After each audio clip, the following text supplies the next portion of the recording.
Siguiente entrevista vinculada a la transición y a esto que veníamos hablando. Exactamente, recién escuchábamos al ministro designado, Gonzalo Sibila, y las prioridades que marcó hacia el futuro gobierno, el ministro designado de Desarrollo Social.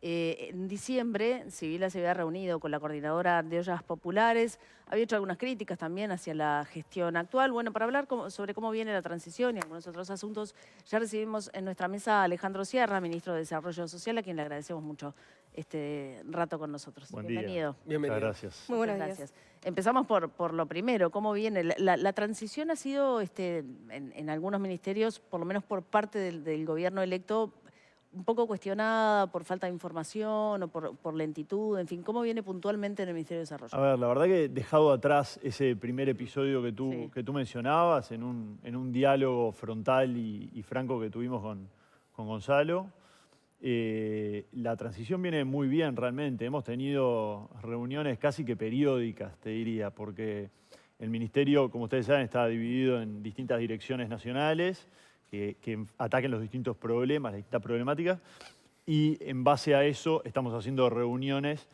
entre los ministros entrante y saliente y los directores nacionales entrantes y salientes de las distintas temáticas.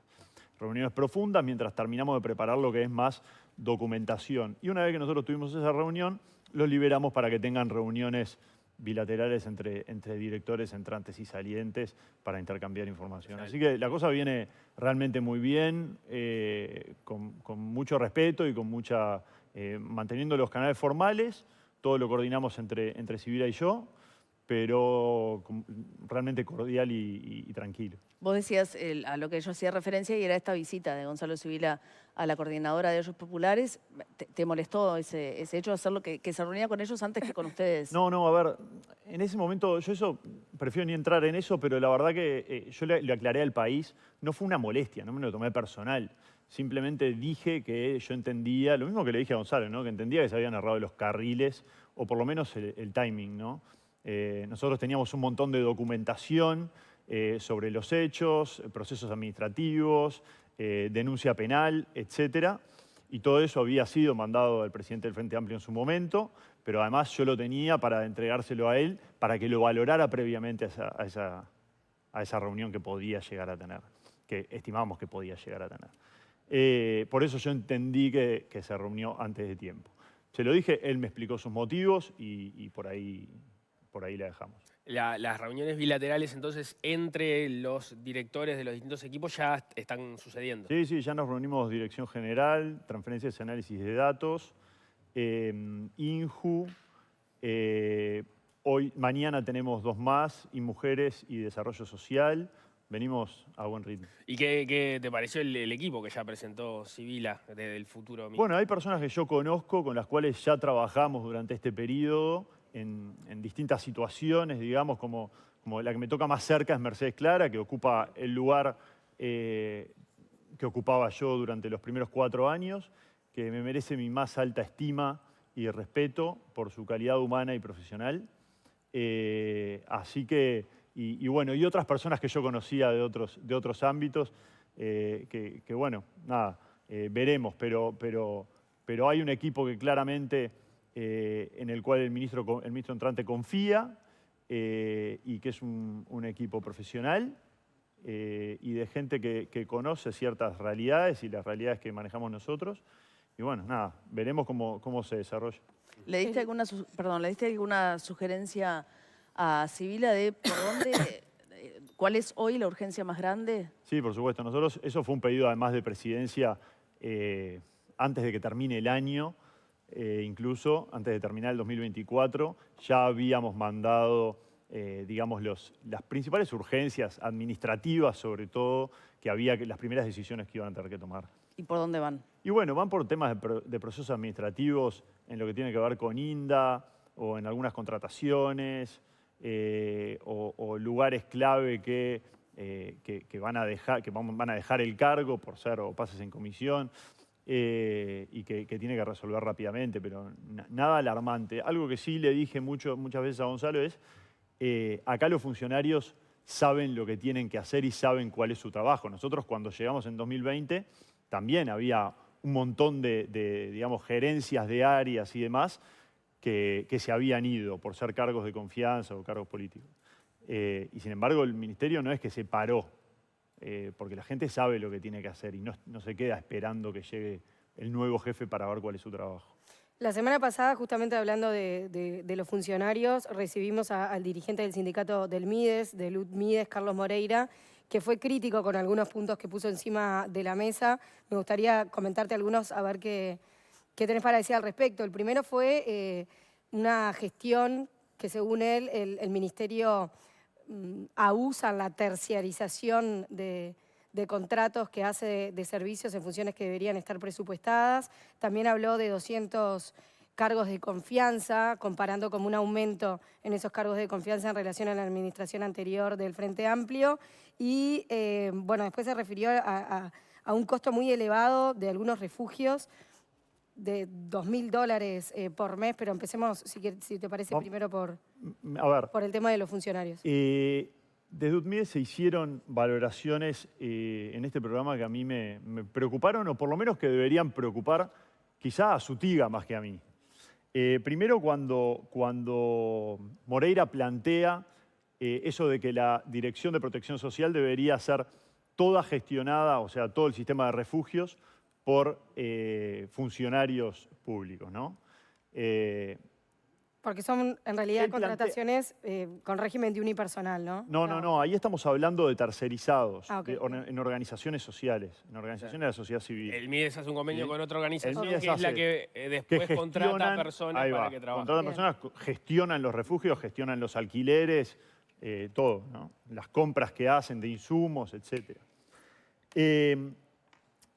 Yo me preguntaría qué hacemos los días que hay paro, los días que feriados, cuando hay que hacer una contratación rápida, una compra rápida de alimentos, de lo que sea, cuando hay que abrir un refugio nuevo, como nos pasó en pandemia, que se cerraba un refugio porque había un caso de COVID y había que abrir otro inmediatamente. ¿Qué hacemos con esa celeridad que tiene que tener el sistema?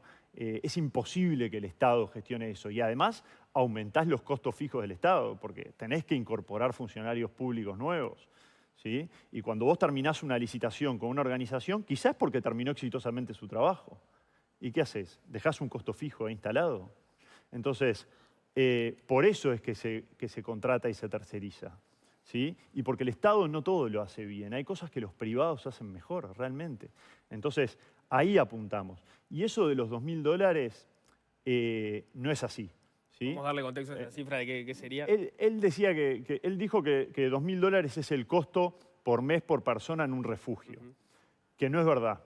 ¿Sí? El costo más alto que tiene que ver con no refugios, sino hogares para recuperación de adicciones, que sí es caro, obviamente, son procesos súper complejos, no llega a los $2.000 ni cerca, está cerca de los 70.000 pesos. ¿Sí?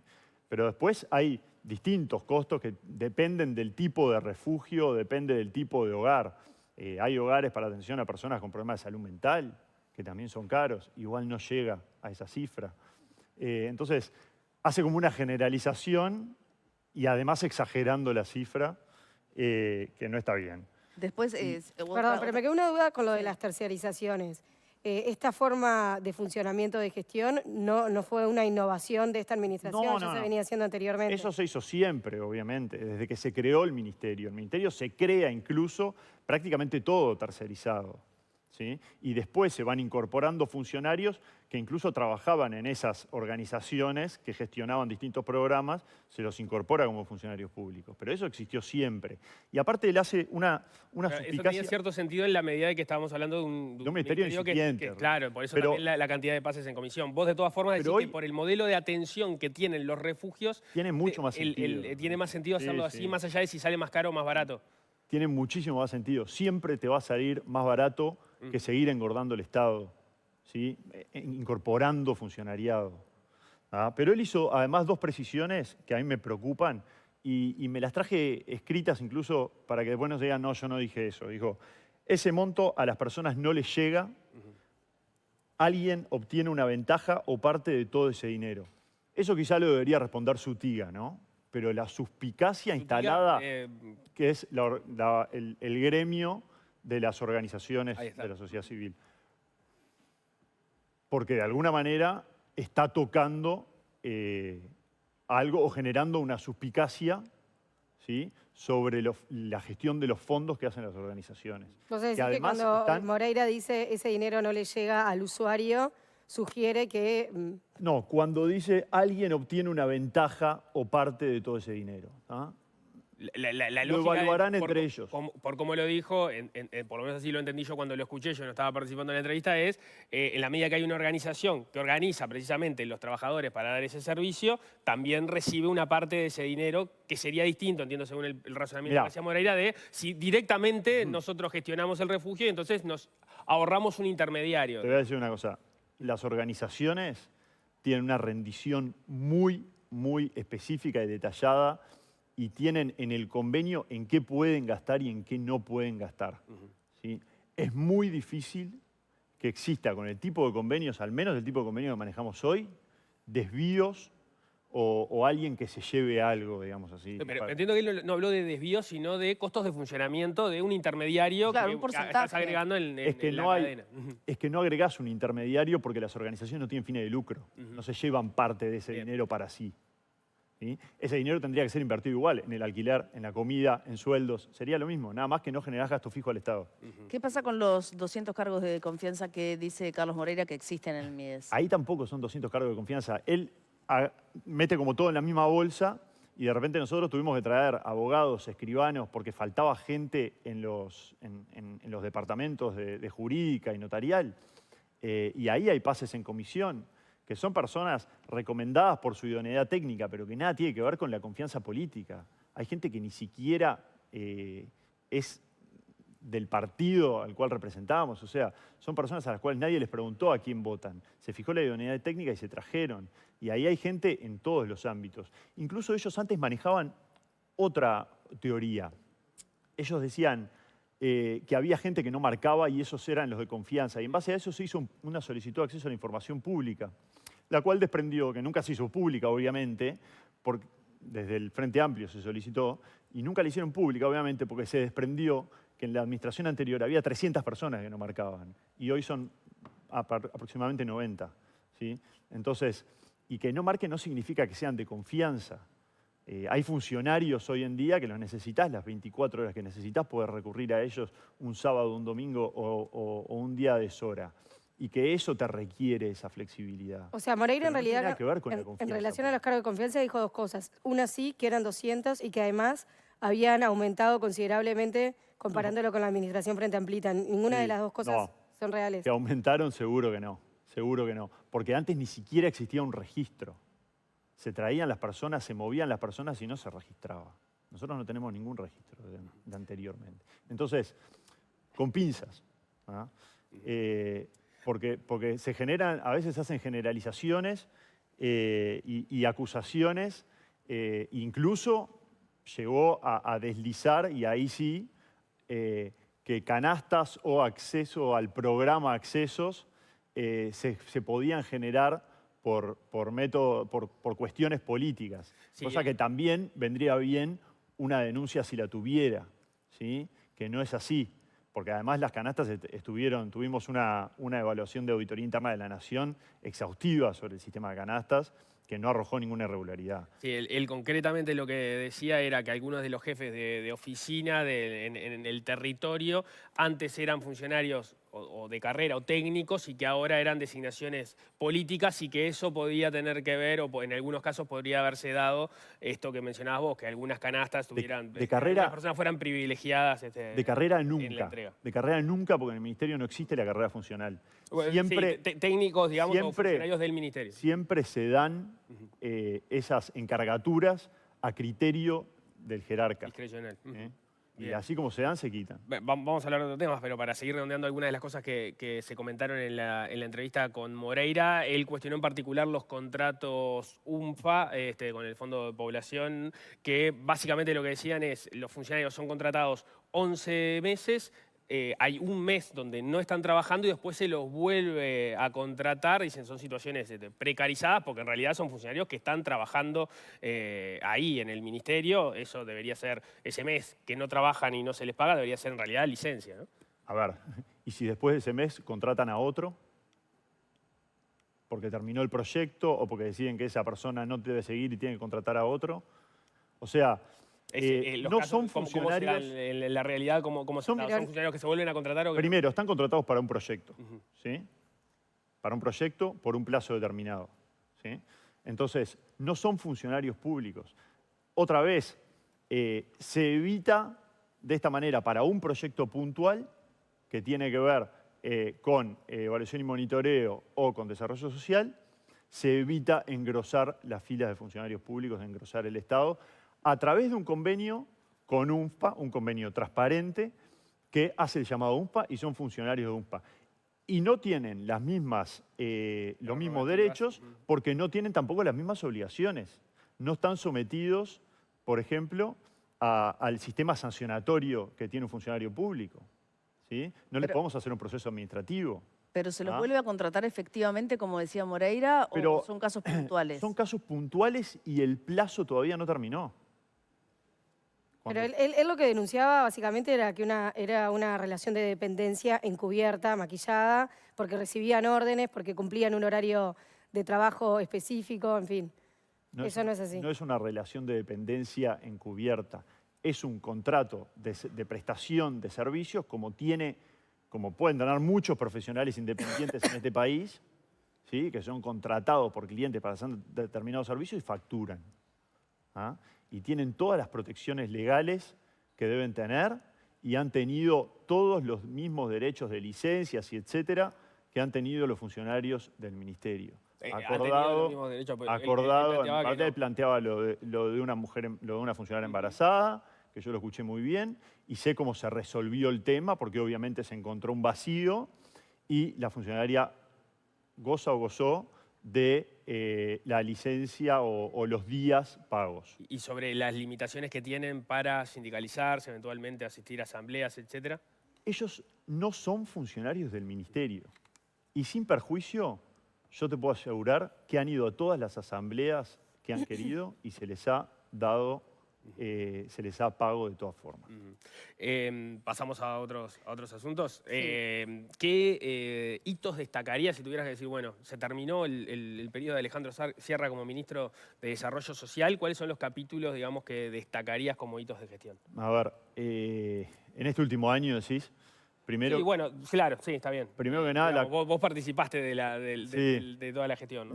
La concreción en este último año se dio la concreción de 6 de los 7 centros de salud mental de INJU. Ahí, creo que fue en 8 meses aproximadamente, abrimos 6 centros de salud mental para atención de jóvenes y adolescentes, atención primaria, muy necesarios en distintos puntos del país, interior y uno en Montevideo, queda uno pendiente en el centro de referencia Casaballe. Bueno, la inauguración del centro de referencia Casaballe fue en febrero, en realidad fue los últimos días de la gestión de Martín. Después tenemos todo lo que fue la implementación de la ley de traslado, en realidad se le llama internación compulsiva. ¿Cómo está funcionando? Bueno, viene funcionando bien, ya como ven, más como bajo, fuera del radar, pero sigue de todas formas trabajando con casos puntuales que se van encontrando. Obviamente que cuando pasa el invierno algunos riesgos ya no existen, lo que tiene que ver con el frío, pero de todas formas se encuentran personas cuya vida corre riesgo y se las asiste aún en contra de su voluntad.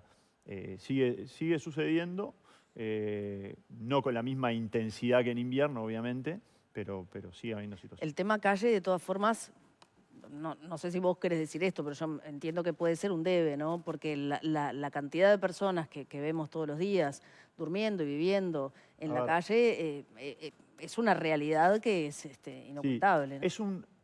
Es un debe histórico y no se lo puedo achacar al Mides tampoco. Y nadie se lo puede achacar al Mides porque el Mides ahí es como el último eslabón de la cadena, ¿no? Actúa cuando la persona ya cayó en situación de calle. Sí. Que pueden pasar distintas cosas que tienen que ver con adicciones, que tienen que ver con salud mental, que tienen que ver con egreso del sistema penitenciario. Entonces, hay fallas históricas, sociales e institucionales. Desde el Mides sí pusimos mucho esfuerzo en mejorar el sistema que recibe a esas personas, atacando incluso las causas para que esas personas tengan una posibilidad de salir. Pasando de un sistema que era 90% digamos, de internación nocturna, de refugio nocturno, en el cual es imposible trabajar con una persona que llega agotada de trillar todo el día, que lo único que piensa es en dónde voy a recalar esta noche, a dónde voy a ir a hacer cola esta noche. Por más que pongas un ejército de técnicos, especialistas y cracks en ese refugio, no van a poder trabajar con una persona agotada y que quiere dormir y al otro día se despierta y se va. Entonces empezamos a trabajar en transformar parte de ese sistema, no todo, porque no todo el mundo soporta digamos, el refugio 24 horas, el sistema ahora 24 horas. 60% hoy es 24 horas. Hace poco visitaba un centro para mujeres y una me decía, ya no tengo que pensar dónde voy a dormir esta noche, ahora me puedo proyectar más adelante y como tengo el liceo completo, me anoté para estudiar ciencias económicas. Y eso es una persona que claramente necesitaba este tipo de asistencia. Y bueno, y empezamos a atacar lo que es adicciones. Tenemos más de 400 personas en internación por adicciones. La ley de salud mental votada en 2017 sin presupuesto ninguno, que ordena lo que se llama, mal dicho, la desmanicomialización, o sea, que las personas no estén más en el sistema. El cierre de las colonias. El cierre de las colonias. ¿Dónde está toda esa gente? No están todos con sus familias en sus casas y todos reinsertados socialmente. Entonces empezamos a abrir casas de medio camino donde se trabaja lo clínico, pero también se trabaja la inserción sociocomunitaria de esa persona, que pueda tener una vida independiente. Entonces, hicimos un cambio grande en el sistema. Donde fuimos a las causas, donde trabajamos incluso con la sociedad civil, con Ni Todo Está Perdido, en NITEP, la Organización de Personas en Situación de Calle, a ver qué es lo que necesitan las personas para salir de la situación en la que se encuentran. Obviamente que son procesos que vienen de un derrotero generalmente largo, ¿sí? Bueno, trabajamos con viviendas también independientes, con viviendas con apoyo. Estamos entregando viviendas en convenio con el Ministerio, que firmamos este año con el Ministerio de Vivienda. En las reuniones de transición que han tenido con Civil, ¿han conversado sobre esto? Todavía no entramos. Todavía no tuvimos ahí hay dos interrogantes que me surgen. Una es para Civil, la otra es para vos, ¿no? Una es, bueno, ¿en qué medida va a cambiar la oferta de dispositivos que se desplegó en este periodo? ¿Cuánto esto va, digamos, con qué observaciones eventualmente llegará el próximo ministro? Y lo otro es, ¿cuánto queda armado del plan invierno, digamos, que es el nudo más crítico y donde la administración que viene va a tener poco tiempo de desarrollo para poder llegar en las fechas que son necesarias? Se habló un poquito de lo administrativo. Pero todavía no tuvimos la reunión de transición que tiene que ver específicamente con este tema, entonces no entramos en profundidad en una discusión o en un intercambio.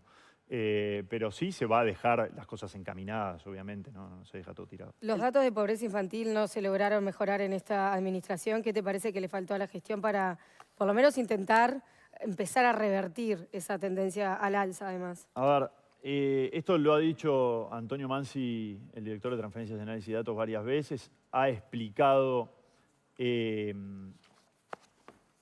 qué se componen los datos de pobreza infantil, que hoy lo medimos según ingresos. Obviamente los niños no tienen ingresos, o sea, dependen de los ingresos de los adultos referentes. Entonces, cuando hablamos de pobreza infantil, hablamos que dentro de los números que hoy tenemos de pobreza, de aproximadamente 9%, tenemos un 44% que están compuestos por niños, un 44% que son los adultos que viven con esos niños. O sea que nosotros, para terminar con la pobreza infantil, deberíamos terminar aproximadamente con el 90% de la pobreza en general del país. ¿Sí? Deberíamos prácticamente terminar que no existan pobres en Uruguay. Sin perjuicio, nosotros... puede ser una mala noticia, pero a la vez nosotros tomamos muchas medidas que sin perjuicio que habíamos tenido, había habido antes aumentos en la pobreza infantil, tampoco se habían tomado medidas específicas para atacar el tema. El bono crianza para mujeres embarazadas o con niños de 0 a 3 a cargo. La ampliación del sistema CAIF para mejorar los cuidados. el Fondo Infancia para coordinar mejor las políticas de infancia con 7 instituciones del Estado coordinando dónde invertir y cómo. Bueno, se votó la ley de garantías propuesta por la diputada Lustenberg. En el MIDES se impulsó un sistema de teleasistencia evaluado y monitoreado por la Universidad de Montevideo con muy buenos resultados. Ya hay algunos informes de evaluación al respecto. El aumento de la cobertura de Uruguay Crece Contigo, se aumentaron los equipos, se aumentaron, entiendo que se llegó a lugares donde antes no se llegaba. Claro, la interrogante en realidad es, a pesar de los esfuerzos que estás describiendo, ¿cómo no se lograron revertir los números? Para una más. Y lo que se sumó ahora es un convenio que firmamos con el Ministerio de Salud Pública para que cuando una mujer embarazada tiene su primera consulta, que es algo que Lustenberg insistía mucho, ¿no? en que se encuentran tarde, se ubican tarde muchas veces, cuando ya la mujer no tuvo la alimentación que requería o el niño nació y le llegan las transferencias tarde. Se instrumentó un sistema que realmente podría haber estado instrumentado hacía muchos años, en el cual cuando una mujer llega y se detecta el embarazo en policlínica, en tiempo real le llega la información al MIDES para que se disparen los canales o las redes de atención y de sustento. Eso es una mejora sustancial en el sistema. Lo firmamos hace un par de meses. Pero obviamente no haber podido mover sustancialmente ese número y responde a que necesitamos, que es un núcleo duro en el que necesitamos atacar la autonomía de los adultos, ¿sí? Que los adultos puedan generar ingresos. Porque hoy las transferencias económicas que reciben del Estado son más o menos un 10-15% de los ingresos que tienen las familias, ¿no?